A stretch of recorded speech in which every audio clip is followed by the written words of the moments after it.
आज के लेक्चर का आगाज करते हैं। सबसे पहले प्रीवियस लेक्चर में से कोई क्वेश्चन पूछना चाहते हो तो पूछ लीजिए। प्रीवियस लेक्चर में हमने ओलिगोपोली फर्म स्ट्रक्चर डिस्कस कर रहे थे, उससे रिलेटेड कोई भी इशू हो तो पूछ लीजिए। जी हाँ, मर्जर्स का मतलब क्या होता है? मर्जर्स का मतलब है एक कंपनी दूसरी कंपनी को एक्वायर कर लेती है, परचेज कर लेती है, बाय कर लेती है। ठीक है, तो ये मर्जर याद रखिए। मोनोपोली में भी ऐसे होता था कि एक मोनोपोली फर्म अपनी मोनोपोली को मेंटेन करने के लिए अगर मार्केट में कोई न्यू फर्म्स आई हैं उनको एक्वायर कर लेती थी, बाय कर लेती थी। तो ओलिगोपोली में भी ऐसे होता है कि जो बड़ी फर्म्स हैं वो छोटी फर्म्स को एक्वायर कर लेते हैं, इसे मर्जर कहते हैं। जी और कोई क्वेश्चन? जी और कोई क्वेश्चन? कोई क्वेश्चन नहीं। आज के कंसेप्ट की तरफ चलें।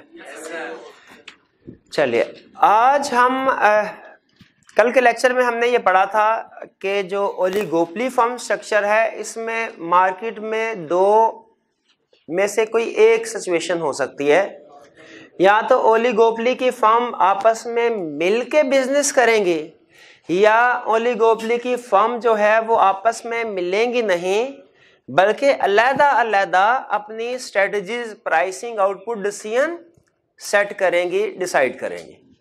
अगर ओलिगोपोली स्ट्रक्चर में फर्म्स मिलके डिसाइड करें कि प्राइस और आउटपुट डिसीजंस क्या होंगे मिलके आपस में एग्रीमेंट के जरिए, इसे हम कहते थे कोलूसिव ओलिगोपोली। और जो फर्म आपस में मिलती थी हम कहते थे उन्होंने कार्टेल बना लिया, अपना एक ग्रुप बना लिया, कार्टेल। लेकिन अगर ये ओलिगोपोली में जो फर्म्स हैं ये एक दूसरे से मिले ना, मिले बगैर, इंडिपेंडेंटली, इंडिविजुअली हर फर्म अपनी स्ट्रेटजीज, अपने डिसीजंस जो है बनाए, इसे कहते हैं नॉन कोलूसिव ओलिगोपोली, जिसमें हम हर फर्म अपनी प्रोडक्ट की प्राइस खुद डिसाइड करती है, अपनी मर्जी से कम या ज्यादा करेगी। इसे कहते हैं नॉन कोलूसिव ओलिगोपोली। यानी ओलिगोपोली में दो फर्दर हमारे कंसेप्ट्स है, कोलूसिव ओलिगोपोली और नॉन कोलूसिव ओलिगोपोली। इसे आप टाइप्स ऑफ ओलिगोपोली भी कह सकते हैं, या आप इसे सिचुएशंस भी कह सकते हैं जो ओलिगोपोली मार्केट स्ट्रक्चर में क्रिएट हो सकती हैं, कोलूसिव और नॉन कोलूसिव। आज हमने दो कंसेप्ट्स पढ़ने हैं। एक कंसेप्ट हमारा कोलूसिव ओलिगोपोली से रिलेट करता है जो कि कार्टेल, और दूसरा कंसेप्ट हमारा रिलेट करता है नॉन कोलूसिव ओलिगोपोली से जो कि है kinked demand curve. Kinked demand curve, non collusive oligopoly. तो पहले कोलूसिव ओलिगोपोली में कार्टेल। कार्टेल क्या होता है? कहते हैं कार्टेल कहते हैं हम जब एग्रीमेंट होता है। एग्रीमेंट होता है, किस में एग्रीमेंट होता है? बिटवीन ओलिगोपोलिस्ट। किस लिए? ये अहम चीज है। टू फिक्स प्राइस के मार्केट में प्राइस फिक्स करते हैं, एंड आउटपुट, और आउटपुट डिसाइड कर लें एक दूसरे के साथ। ठीक है, जैसे इसकी इंटरनेशनल लेवल पे सबसे बड़ी एग्जांपल है ओपेक। आपको याद होगा कल मैंने आपको एग्जांपल दी थी वो गेम वाली एग्जांपल के जरिए से कि ओलिगोपोली फर्म कैसे अगर वो प्राइस वॉर में चलती है तो फर्म्स को नुकसान होता है, कंज्यूमर को फायदा होता है। तो इसी तरह अगर वो आपस में मिल जाते हैं तो उनको हम कहेंगे ये कार्टेल इन्होंने बना लिया, और आपस में एग्री कर लेते हैं कि जी हमने अब प्राइस ये रखी जाएगी प्रोडक्ट की, इससे कम प्राइस पे इस प्रोडक्ट को सेल नहीं करना। छोटी सी एग्जांपल से हम इस कंसेप्ट को स्टार्ट करते हैं, समझते हैं। फर्ज कीजिए कि किसी एक इलाके टाउन मोहल्ले में 5 दूध बेचने वाले हैं, और उसके अलावा मोहल्ले में जितने भी घर हैं उन सब ने इन्हीं 5 लोगों से दूध खरीदना है। इनके पास एक तो ऑप्शन यह है कि हर दूध वाला अपनी लादा प्राइस जो है वो डिसाइड करे और लोगों को अट्रैक्ट करे। एक दूसरी ऑप्शन ये है कि ये पांचों के पांचों एक दिन आपस में मिल बैठे और कहें कि जी अगर हमने एक दूसरे कस्टमर को ज्यादा अट्रैक्ट करने के लिए प्राइस गिराना शुरू की तो जाहिर है दूसरे लोग भी प्राइस को गिराएंगे, दूसरी फर्म भी, तो हमारा नुकसान होगा। बेहतर यह है कि हम आपस में मिलकर डिसाइड कर लेते हैं कि इस मोहल्ले में हम में से जो बंदा भी दूध बेचेगा वो फॉर एग्जाम्पल 100 रुपये लीटर से कम पे दूध नहीं बेचेगा, और हम आपस में डिसाइड कर लेते हैं कि इस मोहल्ले में टोटल जो घर है फॉर एग्जाम्पल 100 है, और फर्ज कीजिए कि 100 लीटर जो है वो दूध की सप्लाई होती है उस एरिया, उस मार्केट की, उस मोहल्ले की, तो वो आपस में डिसाइड कर लेंगे कि अच्छा ठीक है मेरी दुकान बड़ी है तो मैं 40 लीटर सप्लाई करूंगा, तुम्हारी दुकान इसकी छोटी है ये 10 लीटर सप्लाई करेगा मार्केट को, बाकी जो है वो 2 25-25 लीटर सप्लाई करेंगे। आपस में ये एग्री कर लेंगे, ठीक है। ताकि अच्छा मुझे बताइए फर्म के पॉइंट ऑफ व्यू से, अगर ये आपस में मिलकर ये एग्रीमेंट कर लेते हैं, इस एग्रीमेंट को क्या कहते हैं? कार्टेल। उन्होंने कार्टेल या प्राइस कार्टेल क्रिएट किया। ये फर्म के लिए बेनिफिशियल है या नुकसानदेह है? और कंज्यूमर के लिए नुकसानदेह है। तो इसी को कहते हैं कार्टेल। फिर से देखते हैं, कहते हैं कार्टेल क्या है? कार्टेल है एग्रीमेंट किन लोगों के दरमियान में? ओलिगोपोलिस्ट के दरमियान में। किस लिए? ताकि वो प्राइस और अपना आउटपुट का शेयर फिक्स कर लें। इसमें प्राइस भी फिक्स की जाती है कि जी 100 रुपए से कम अब हम में से कोई भी सेल नहीं करेगा, और आउटपुट भी कि जो बड़ा इनमें से, इन ओलिगोपोलिस्ट में से जो जिसका निस्बतन बड़ा स्ट्रक्चर है, बड़ी फर्म है, उसको ज्यादा शेयर दे दिया जाता है, छोटी फर्म वाले को कम। फेयर भी यही है अगर फर्म के पॉइंट ऑफ व्यू से देखा जाए तो। इन्होंने आपस में डिसाइड कर लिया, फिर से सुन ले, प्राइस फिक्स की और आउटपुट शेयर फिक्स किया ताकि इनका अपना फायदा हो। ये तो छोटी सी एग्जांपल थी। अगर इंटरनेशनल लेवल पे देखा जाए तो इसकी एग्जांपल है ओपेक। ओपेक क्या होता है? Organization for petroleum exporting countries. Organization for यानी जो कंट्रीज एक्सपोर्ट करती हैं पेट्रोल को, पेट्रोलियम प्रोडक्ट्स को, उन्होंने अपनी ऑर्गेनाइजेशन बनाई, जिनमें बड़ी बड़ी एग्जांपल कल भी डिस्कस हुआ था। ईरान है, इराक है, कुवैत, सऊदी अरब, वेनेजुएला और कुछ और भी कंट्रीज इसमें शामिल है। ओपेक ये इंटरनेशनल लेवल के काम ये भी वही करते हैं जो अभी हमने एग्जांपल से सीखा। इन्होंने आपस में मिलकर एग्रीमेंट कर लिया कि जी इंटरनेशनल मार्केट में प्राइस हमने इतनी रखनी है, इससे कम कोई भी मुल्क जो है वो सेल नहीं करेगा ऑयल को। और हर एक ने अपनी अपनी क्वांटिटी भी डिसाइड कर ली कि जी हम डेली बेसिस पे मार्केट में इतना ऑयल सप्लाई, पेट्रोल सप्लाई करेंगे और आप इतना कीजिएगा। सप्लाई भी डिसाइड करना जरूरी होता है, इसलिए कि जितनी मार्केट में डिमांड है अगर उससे ज्यादा सप्लाई की जाएगी चीजें तो आपको होता है वो प्राइस गिर जाएगी सप्लाई ज्यादा होने की वजह से। इसीलिए जब कभी एग्रीमेंट होता है, कार्टेल होता है, प्राइस को भी फिक्स करते हैं प्लस आउटपुट शेयर को भी फिक्स करते हैं। यहां तक बात क्लियर हो गई। वो कहता है कार्टेल तो बन गया, लेकिन याद रखें इस कार्टेल को सक्सेसफुल होने के लिए कुछ कंडीशंस होती हैं, इसकी कुछ चीजें जरूरी हैं जो अगर मौजूद होंगी तो फिर यह कार्टेल सक्सेसफुल रहेगा, वरना हो सकता है 2-3 हफ्ते के बाद ही ब्रेक हो जाए। वो चीजें, वो कंडीशंस क्या हैं जिनके ऊपर कार्टेल के सक्सेस या फेलियर डिपेंड करता है? वो कहता है ये कंडीशंस है, 6 कंडीशन है। सबसे पहले मेजर फर्म्स कंट्रोलिंग मार्केट, के जो लोग कार्टेल बना रहे हैं वो फर्म मार्केट की मेजर फर्म्स होनी चाहिए और इस काबिल हो के सप्लाई को कंट्रोल कर सके। मुझे बताइए अगर कोई छोटी छोटी फर्म्स हैं, एक फर्म 1% सप्लाई कर रही है, दूसरी 2% सप्लाई करती है, तीसरी 3%, ये आपस में मिलकर कार्टेल बना लें, उसका कोई फायदा है? क्योंकि मार्केट पे इनका कोई सिग्निफिकेंट असर ही नहीं, इंपैक्ट ही नहीं है। ये प्राइस अगर फिक्स कर भी ले तो मार्केट में बड़े सेलर्स बैठे हुए हैं, वो अपनी प्राइस पे सेल करेंगे, कंज्यूमर इनकी तरफ नहीं जाएगा। इसीलिए पहली कंडीशन क्या है कि जो एग्रीमेंट होना चाहिए किन फर्म्स के दरमियान में होना चाहिए? मेजर फर्म्स के, ताकि वो मार्केट को, वो जो मार्केट को कंट्रोल कर रहे हैं। छोटी फर्म्स के दरमियान में प्राइस कार्टेल होगा वो सक्सेसफुल नहीं है, ठीक है, बल्कि उसके होए ना होए का फायदा ही कोई नहीं, एक बराबर है। पहली कंडीशन समझ आती है। दूसरा, नो अवेलेबिलिटी ऑफ सब्स्टिट्यूट, जिस चीज पे प्राइस कार्टेल बनाया जा रहा है इसका कोई सब्स्टिट्यूट अवेलेबल नहीं होना चाहिए। बता सकते हैं इलास्टिसिटी वाले कंसेप्ट को जहन में रख के ये कंडीशन क्यों लिखी उन्होंने? इसलिए कि अगर सब्स्टिट्यूट अवेलेबल है और ये प्राइस फिक्स, अब डेफिनेटली प्राइस फिक्स करेंगे, लो प्राइस तो फिक्स करने से रहे, हाई प्राइस ही फिक्स करेंगे।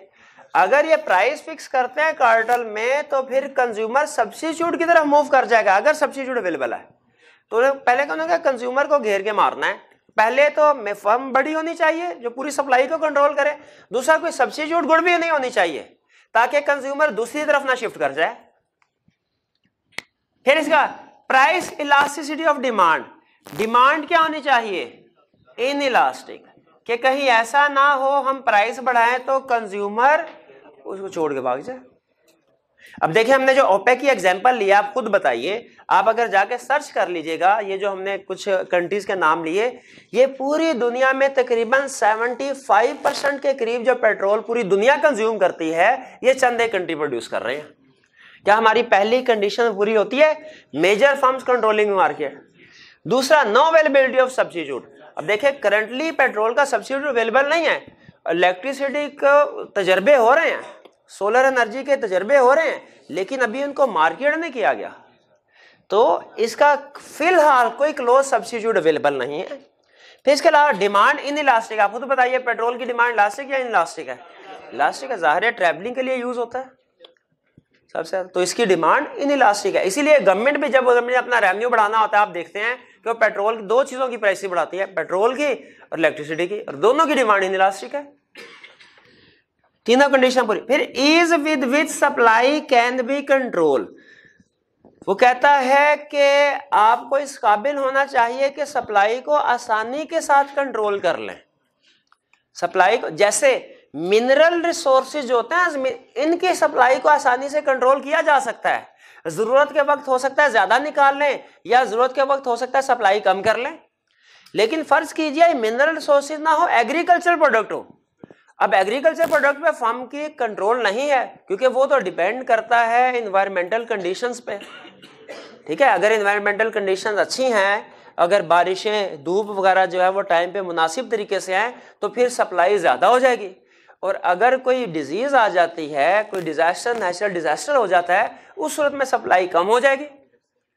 इसलिए कहता है कि ये कार्टेल एग्रीकल्चर प्रोडक्ट्स के लिए नहीं बनाया जा सकता, उसमें प्राइसेस को फिक्स नहीं किया जा सकता। आपको याद है चैप्टर 3 का कंसेप्ट कि एग्रीकल्चर जो पेरिशेबल गुड्स होती हैं उनमें जो प्राइस है फ्लक्चुएट करती रहती है। ये चैप्टर 2 और चैप्टर 3 बेसिकली 2 के एंड में हमने पढ़ा था, लेकिन ये रिलेट कर रहा था 3 के साथ। याद है कंसेप्ट कि पेरिशेबल गुड्स में प्राइस की फ्लक्चुएशन ज्यादा होती है। ये कंसेप्ट याद है? इसका मतलब ये है कि उसकी प्राइस को फिक्स नहीं किया जा सकता। क्यों? क्योंकि वो उसकी सप्लाई को कंट्रोल नहीं कर सकते हम। एग्रीकल्चर प्रोडक्ट्स जो है इनकी सप्लाई पे कंट्रोल, हाँ मिनरल रिसोर्सेज हो, फैक्ट्री के अंदर जो चीजें बन रही है उनकी सप्लाई पे कंट्रोल किया जा सकता है। Fourth condition clear. फिर एग्रीमेंट ऑन इंडिविजुअल शेयर, ये तो सबसे अहम कंडीशन समझ लीजिए। वो कहते हैं कि इंडिविजुअल शेयर पे सबका एग्रीमेंट हो। यानी मैंने आपको जैसे एग्जांपल दी कि 5 दुकानें हैं और हर एक ने एग्री कर लिया, अच्छा मैं 10% सप्लाई करूंगा, मैं 25%, 40% करना। अब लाजमी है कि ये सारे के सारे जो सेलर्स है, फर्म है, जो उन्होंने एग्री किया है एग्रीमेंट में कि हम इतनी सप्लाई, उसके ऊपर कायम रहे, एग्री रहे। अगर किसी एक ने भी उसकी वायलेशन की, कार्टल नहीं रह सकेगा। और प्रैक्टिकली कार्टल्स के ब्रेक होने की सबसे बड़ी वजह इस कंडीशन का एब्सेंट होना है। लोग करते क्या? अब देखिए लालच तो हर बंदे के जहन में आती है बात कि प्रॉफिट ज्यादा से ज्यादा कमाऊं। सीक्रेट प्रॉफिट अर्न करने के लिए एक कंपनी अपना 25% शेयर तय हुआ था मार्केट को सेल करेगी, 25% सेल कर दिया। एक और ग्राहक आया, कह लगा मुझे और सामान 5% और सामान चाहिए। वो कह नहीं नहीं मेरा तो कोटा पूरा हो गया, मैं तो शेयर नहीं कर, अब आप दूसरी फर्म के पास है। नहीं नहीं नहीं, ऐसा कीजिए, प्रॉफिटेबल आप तो बिजनेस कर रहे हैं ना, आप मुझे थोड़ी सी रायत दे दे कम प्राइस पे, मैं चीज आपसे खरीदूंगा, ना मैं किसी को बताऊंगा ना आप किसी को बताइएगा, किसी को पता भी नहीं चलेगा, आपको फायदा हो जाएगा। वो छोड़ेगा वाकई, हाँ वो सेल कर देगा उसको 5%। अच्छा, ना बायर बताएगा किसी को, ना सेलर बताएगा किसी को, फिर भी बाकी के ओलिगोपोलिस्ट को पता चल जाएगा कि ये क्या किया है। ये नहीं पता चलेगा कि किसने किया है, लेकिन ये पता चल जाएगा एग्रीमेंट की खिलाफ वर्जी हुई है। बताइए कैसे पता चलेगा? क्योंकि किसी ना किसी ओलिगोपोलिस्ट का क्लोजिंग स्टॉक 5% बच जाएगा डे एंड पे। वो कहेंगे भैया ये तो हमारा बच गया वापस में, इसका मतलब है किसी ना किसी ने ज्यादा जो है वो सप्लाई किया। और फिर वो आपस में एक दूसरे की जासूसी करके पहुंच जाते हैं कि किसने ये काम किया होगा। ना भी पहुंचे तो जिसका स्टॉक बच गया है उसको घर लेके जाएगा क्या? वो कहा नहीं भाई मुआहदे की खिलाफ वर्जी हुई है, आज से ये मुआहदा खत्म समझे।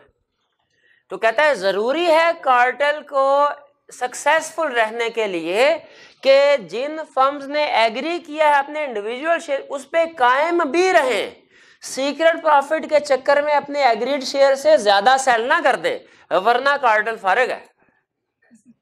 6, non intervention by government, government interfere ना करे। आपको बताया था कि गवर्नमेंट जो है वो कंपटीशन को प्रमोट करती है, मोनोपोली को प्रमोट नहीं करती, कंपटीशन को प्रमोट करती है।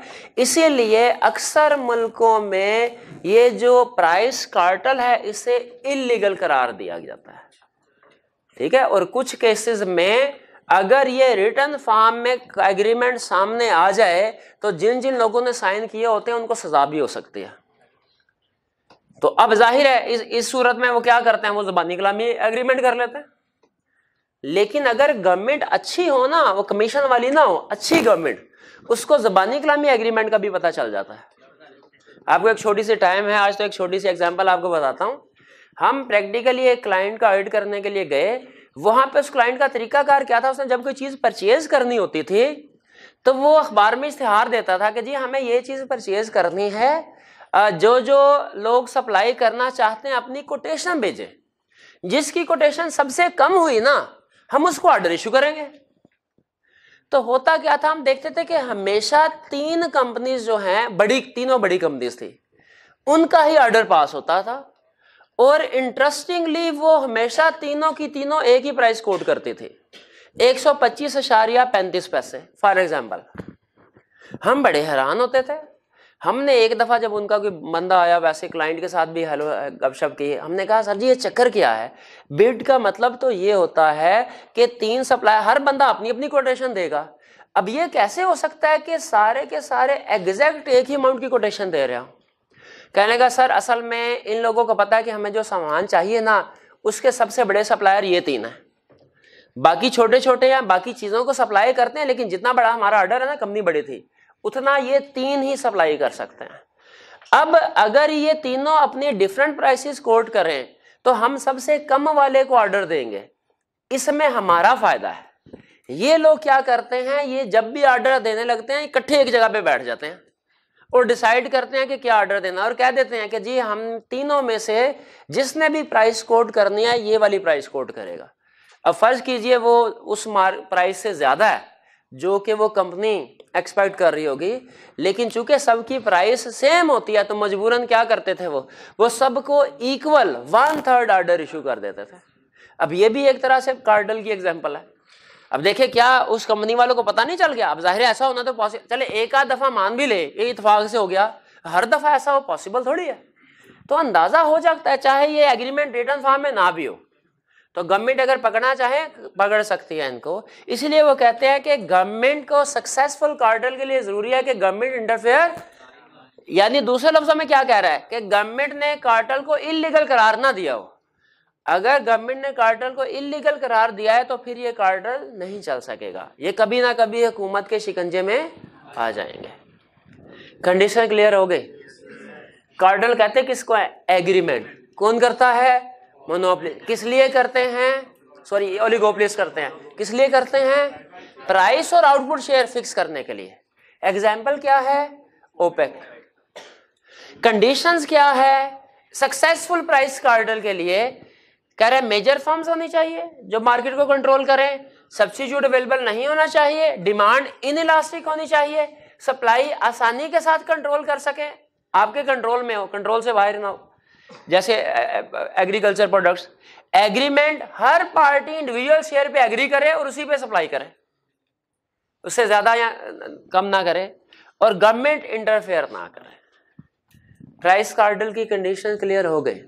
अच्छा अब सुनिए, अब इसका बात करते हैं डिमांड कर्व की, जिसको हम प्राइस कर्व भी कहते हैं, एवरेज रेवेन्यू कर्व भी कहते हैं। ये कंसेप्ट तो आपने पढ़ा हुआ है ना कि डिमांड कर्व फर्म में average revenue is equal to price is equal to demand, ये पढ़ा हुआ है। ये परफेक्ट कंपटीशन में पढ़ा था कि average revenue is equal to margin revenue is equal to price. Monopolistic जो हमारा इम्परफेक्ट कंपटीशन था उसमें हमने पढ़ा था कि एवरेज रेवेन्यू और मार्जिन रेवेन्यू फर्क होते हैं, लेकिन average revenue is equal to price, और इसी को हमने कहा था डिमांड कर्व, वो भी जो है वो डाउनवर्ड होता है। और आपको पता है सप्लाई कर्व कौन सा होता है? अगर average revenue curve demand curve है, सप्लाई कर्व कौन सा होता है? Marginal cost curve. Marginal cost curve का वो वाला पोर्शन जो ऊपर को जा रहा है, क्योंकि सप्लाई कर्व ऊपर को जा रहा होता है, डाउनवर्ड वाले पोर्शन को सप्लाई कर्व नहीं कहते। अब कह रहा है यहां पे आपके सामने ये था कोलूसिव ओलिगोपोली, ये है नॉन कोलूसिव ओलिगोपोली का कंसेप्ट। ओलिगोपोलिस्ट फर्म का डिमांड कर्व ड्रा करने लगे हैं। आपने इसका शेप को नोट करना है और सबसे अहम चीज समझना है कि ये शेप ऐसे है क्यों। नॉर्मल फर्म का आपको ये वो याद है फीचर था indeterminate demand curve. Indeterminate demand curve कि डिमांड कर्व का कोई सेट पैटर्न नहीं होता ओलिगोपोली में। मोनोपोली में होता है परफेक्ट कंपटीशन में डिमांड कर्व सीधी लाइन, मोनोपोली या मोनोपोलिस्टिक कंपटीशन में डाउनवर्ड। ओलिगोपोली में देखिएगा जरा कैसे होता है डिमांड कर्व। ये है हमारा डायग्राम, फर्ज कीजिए इसको कर लेते हैं आउटपुट, और ये है प्राइस। डिमांड कर्व किसका? ओलिगोपोली का।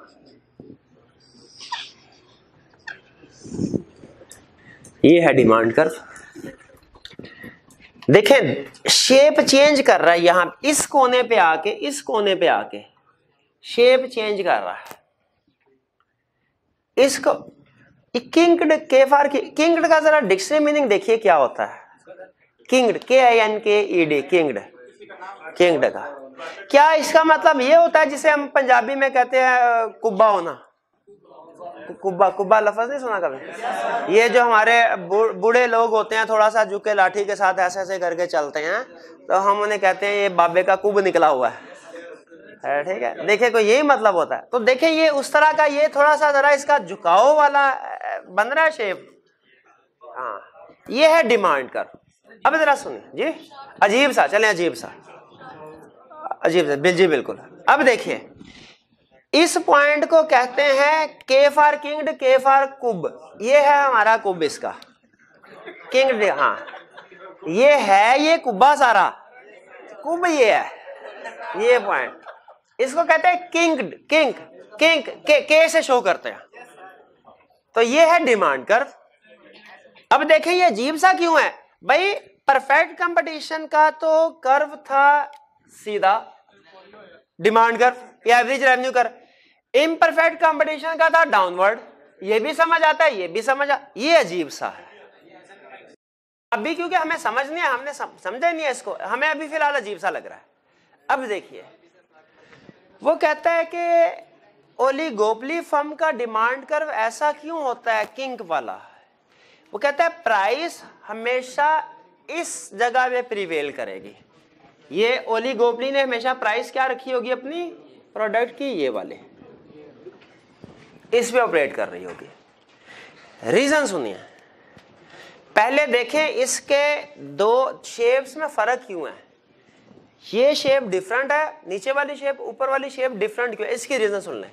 इसलिए कि ओलिगोपोली फर्म जो है इसकी प्राइसिंग स्ट्रेटजी डिफरेंट होती है।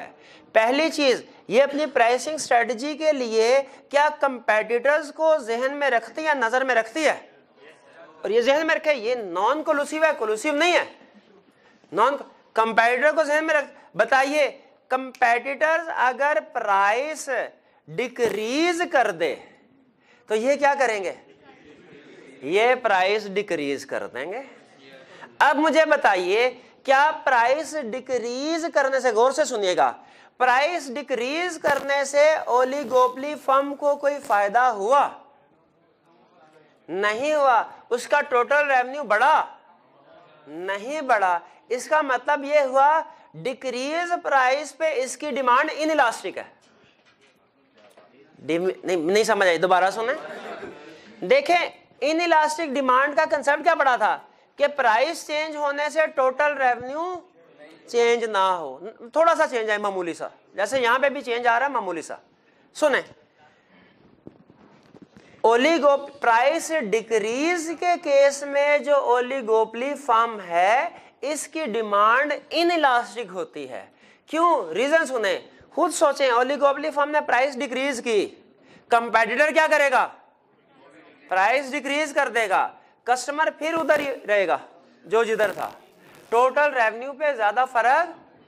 तो बताइए प्राइस डिक्रीज की वजह से टोटल रेवेन्यू पे फर्क पड़ा, नहीं पड़ा। तो क्या मैं ये कह सकता हूं कि डिक्रीज इन प्राइस के केस में फर्म की डिमांड इनइलास्टिक है, क्या कह सकता हूं? इसलिए देखिए ये वाला कर्व निस्बतन इनइलास्टिक है, ऊपर वाला इलास्टिक और ये वाला इनइलास्टिक। यहां क्लियर? अब जरा ऊपर वाले हाफ की बात करते हैं।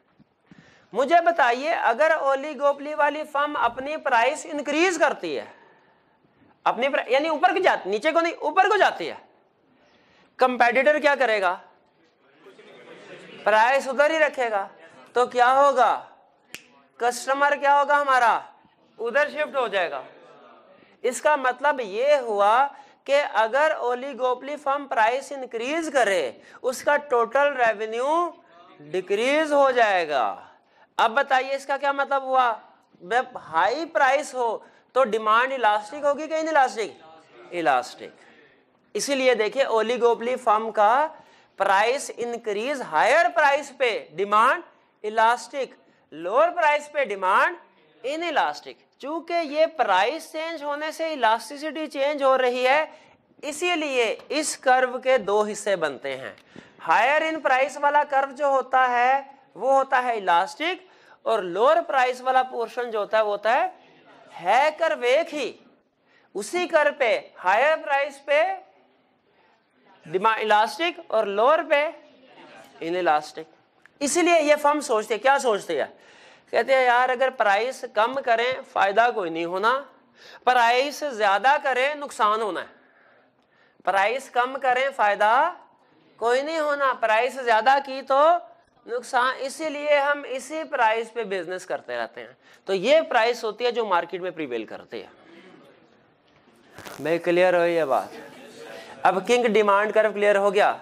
आइंदा जैसे ही किंग डिमांड कर्व का नाम कहीं लिखा हो आपके जहन में फौरन तो आ जाए, और ये जहन में आ जाए ये कोलूसिव, ये नॉन ओलिगोपोली का डिमांड कर्व है, नॉन कोलूसिव का, क्योंकि कोलूसिव में तो मिल जाते हैं सारे, वो तो फिर उनका एक ही कर्व होगा। क्लियर है?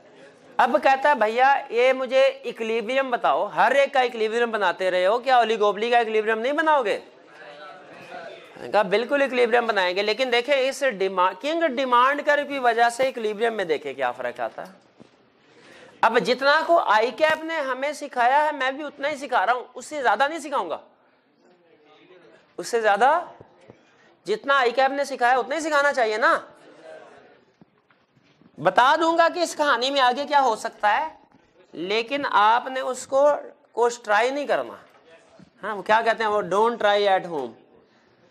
ये है आउटपुट, आउटपुट और प्राइस। सबसे पहले रेवेन्यू कब ड्रॉ करते हैं, रेवेन्यू कब ड्रॉ करेंगे ना सबसे पहले। और मुझे ये बताइए कि ओलिगोपोली में जो हमने कब ड्रॉ करना है वो सबसे पहले एवरेज रेवेन्यू का क्या कर्व होगा, एवरेज रेवेन्यू कर्व कौन सा होगा भाई, यही कर्व होगा। अब देखें बताइए क्या ओलिगोपोली के केस में एवरेज रेवेन्यू कर्व मैं सही ड्रा कर रहा हूं? नहीं नहीं भैया, ये किंग्ड है। ओलिगोपोली का जो revenue average revenue demand curve होता है वो तो किंग्ड होता है। हाँ अब देखें ठीक है क्या, डिमांड कर्व या एवरेज रेवेन्यू कर्व, क्लियर। अब कौन सा कर्व मैंने ड्रॉ करना है, कुब डाल दें, ये ले भैया कुब डाल दें। अब क्या करना है, मार्जिनल रेवेन्यू कर्व। अब देखें, अब जैसा एवरेज रेवेन्यू होता है मार्जिनल रेवेन्यू भी वैसे ही होता है ना। एवरेज रेवेन्यू पर मार्जिनल रेवेन्यू नीचे होता था, और इम्परफेक्ट कंपटीशन में average revenue downward, marginal revenue भी डाउनवर्ड, यानी मार्जिनल रेवेन्यू की शक्ल एवरेज रेवेन्यू जैसी होती थी। परफेक्ट कंपटीशन में एवरेज रेवेन्यू सीधा, मार्जिनल रेवेन्यू भी सीधा। तो इसका मतलब मार्जिनल रेवेन्यू जो है वो एवरेज रेवेन्यू की शक्ल जैसा बनेगा। अब जरा बनाने की कोशिश करते हैं। ये मैं ब्लू से बना रहा हूं, नहीं ब्लैक से। नहीं रहे भाई, यहां तक क्लियर है?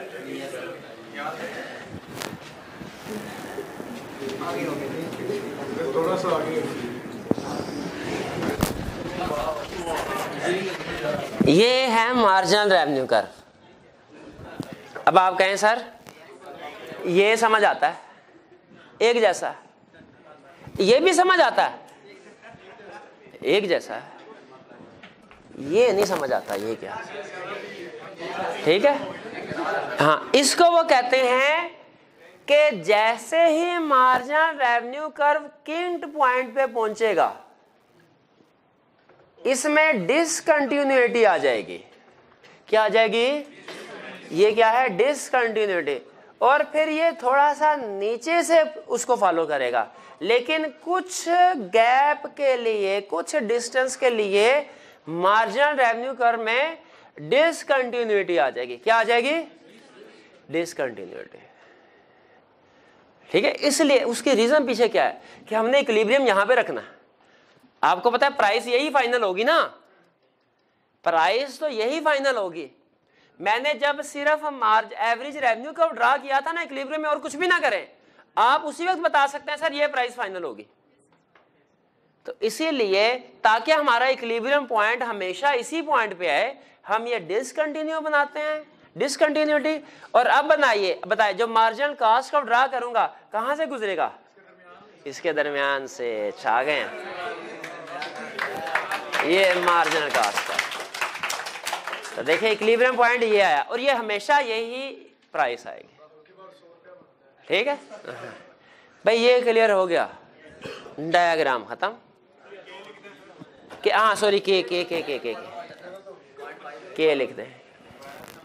ठीक है, ये सिर्फ आपको बताने के लिए था कि ये के फॉर किंग। क्लियर हो गया? हालांकि आपने एक चीज नहीं पूछी कि सर ये कौन सा इक्विलिब्रियम है जो एवरेज कॉस्ट कर्व के बगैर ही पूरा हो गया? पूछा क्यों नहीं? इसकी वजह यह है कि हमारे सिलेबस में इतना ही है। बाकी अगर आप बनाना चाहें बना सकते हैं। सब नॉर्मल प्रॉफिट चाहिए ऊपर से एवरेज कॉस्ट कर्व ले जाएं, सुपर नॉर्मल चाहिए एवरेज कॉस्ट कर्व नीचे से ड्रॉ कर लें। ठीक है, वो कोई, लेकिन जब आई कैप रिक्वायर नहीं कर रहा तो हमें उस तरफ जाने की जरूरत ही नहीं है। तो डोंट ट्राई एट होम कि आपने वो एवरेज कॉस्ट कर्व ड्रा करना, सिर्फ यही ट्राई करें। हाँ, ये कि आपने वो होता था ना, वो जब हम छोटे होते थे रेसलिंग लगा करती थी तो वो शुरू में मैसेज दिया करते थे, वरना जज्बाती हो गया हम छोटे बहन भाइयों से लड़ना शुरू हो जाते थे अपने आप को पहलवान सा। हाँ, तो वो एंड में कहते थे डोंट ट्राई एट होम। जी बताइए मुझे, किंग डिमांड कर्व क्लियर हो गया आपको? किंग भी क्लियर हो गया। अच्छा बताइए, ओलिगोपोली फर्म की जब डिक्रीज इन प्राइस पे, अगर आपसे क्या पूछे भैया ओलिगोपोली फर्म का डिमांड कर्व किंग क्यों होता है, आप क्या क्यों होता है, क्यों होता है? तो हम कहेंगे इसलिए क्योंकि प्राइस डिक्रीज पे उसकी डिमांड इनइलास्टिक है और प्राइस इंक्रीज पे उसकी डिमांड। रीजन आपको बता दी, क्योंकि कंपैरेटर ओलिगोपोली में प्राइस डिक्रीज को तो फॉलो करते हैं, इंक्रीज को फॉलो नहीं करते। और इक्विलिब्रियम भी क्लियर हो गया जी। कोई क्वेश्चन है तो पूछ लीजिए जी। डिसकंटिन्यूटी क्यों आई? क्योंकि जरा सोचे, इमेजिन कीजिए, अगर डिसकंटिन्यू ना आती ना तो फिर हमारा जो इक्विलिब्रियम है वो इस पॉइंट पे ना आता।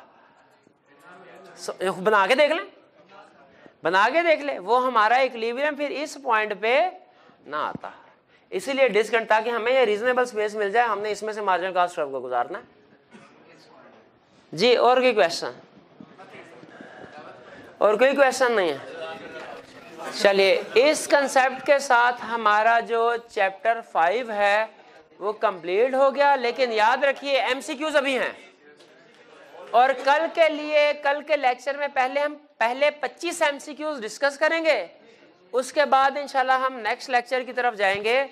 और कल से हम बिल्कुल हमारा माइक्रो जो इकोनॉमिक्स का लास्ट चैप्टर 1 है वो शुरू करेंगे, वो हम, ठीक है, वो 5 से 6 लेक्चर में कंप्लीट हो जाएगा।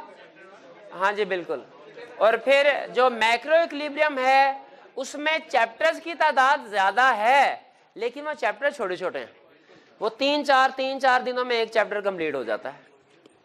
ठीक है, तो कल हमने MCQs जो है वो अटेम्प्ट करके लाने हैं चैप्टर 5 के पहले 25, उनको डिस्कस करेंगे। चलिए आज का लेक्चर यहाँ पे खत्म होता है।